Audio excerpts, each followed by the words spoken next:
saw one of my first anticipated movies of 2020, and that is Harley Quinn. Let's be honest, this is a Harley Quinn movie, no matter how hard the marketers trying to tell you otherwise, but we're going to go with the title of the movie. Birds of Prey and the Enunciation of the Fabulous Harley Quinn is a movie directed by Kathy Yan, and this film stars Margot Robbie, who's reprising her role as Harley Quinn. Elizabeth Winstead is playing the Huntress. Rosie Perez is playing Renee Montoya. Journey Smollett-Bell is playing Black Canary, and Ewan McGregor is playing Black Mask. Birds of Prey is all about Harley Quinn, who has just broke up with Joker, now dealing with the complications of a breakup. And then soon she discovers there's a little girl who's in danger because this girl stole a precious diamond, and one of the most sinister and most notorious crime lords and crime bosses in all of Gotham, Black Mask, is after that diamond, and he is after that girl. So Harley Quinn teams up with other, anti-heroes and vigilantes that all have the same goal in mind.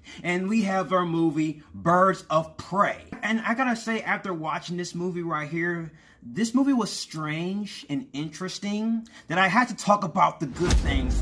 One of the highlights in this movie is Harley Quinn. She was phenomenal as always, but she took it up a net extra level. I think she did a fantastic job of even showing the emotional layers of her character. Like there's moments where she's psychotic, but also there's like small moments in this movie where she just becomes a little bit emotional, and I feel like Margot Robbie did a really good job of executing that, that emotional layer with her character. But still, that psychotic nature with her character was just astonishing. Especially the action sequences revolving around Harley Quinn, was really cool. We get to see Harley Quinn at her best. We get to see Harley Quinn's fighting style.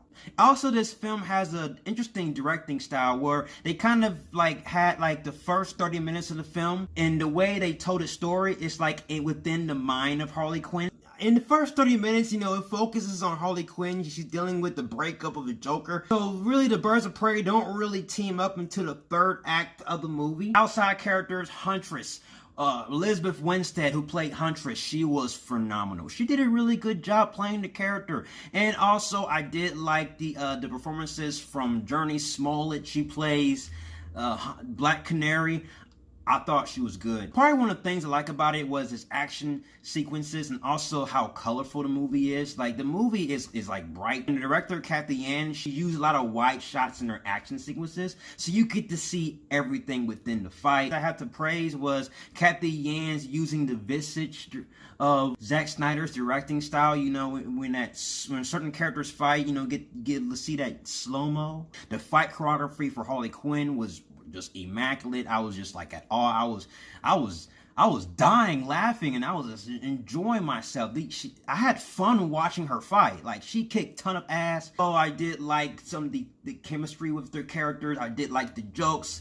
I did like the performances. The performance was good. I was entertained. Every character had their 15 seconds of fame. Every character shined in their own action sequence. Renee Montoya, Black Canary, Huntress individually had their own badass moments in this film, which I highly do admire. I still came out the movie entertained. Now, there are a few flaws and things that I just had to get off the chest. The reason why this movie is so strange due to some characters that's being introduced to the DCEU on the first time.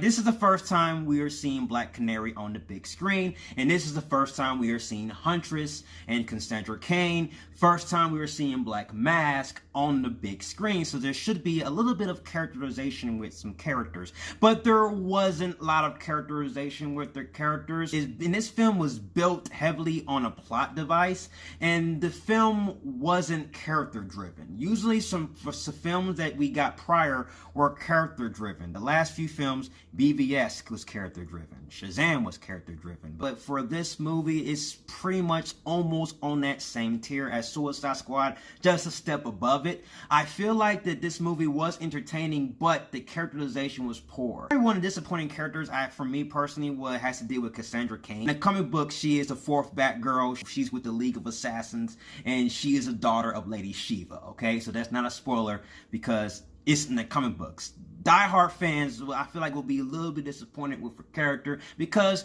her character wasn't developed to a T. she pretty much was just a used plot device just to give the film its execution and just for the characters to meet up with one another. Now, I'm not trying to say that, yes, this film wasn't really character-driven. It wasn't a bad thing, only if the plot itself was just a little bit interesting. But the plot itself was just too basic because you've got Synopsis, who is Black Mask, being played by Ewan McGregor. He is basically, all he wants is the diamond.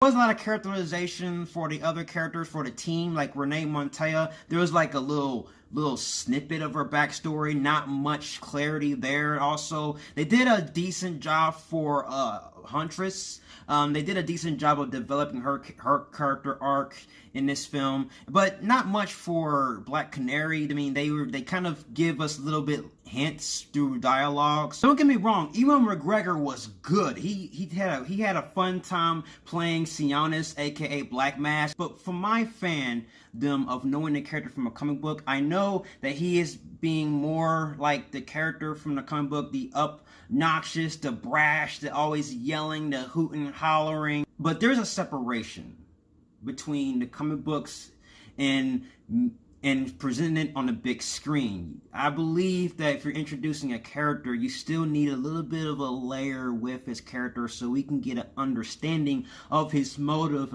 of how he thinks and what he thinks. Because for a general audience, if I put myself in that perspective, walking out of that theater, he is pretty much a guy who is a bad guy who really wanted a diamond, who is bad just to be bad. And he really wanted to kill Harley Quinn because she has a vagina.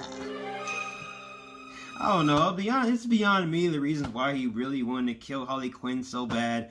I don't know, there's a multitude of reasons. He was a maniacal, depraved prick. I really hated him. He is really good of being hated upon. And that's pretty much all his character is. Now, don't get me wrong, this movie was still good, but I still wanted more with the characterization. But I was okay with it if it didn't give me much, as long as it gave me an interesting plot.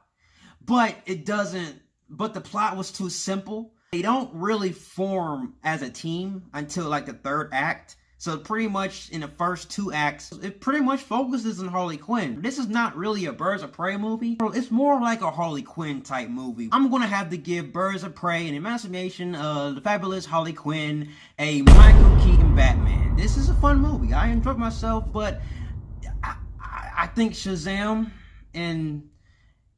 Aquaman, Wonder Woman, BVS, Man of Steel are better movies. But it's better than Suicide Squad, and it's better than that movie.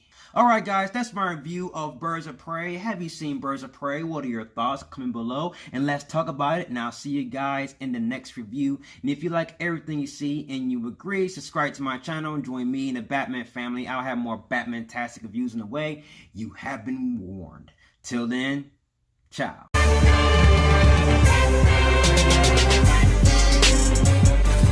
Holy mackerel.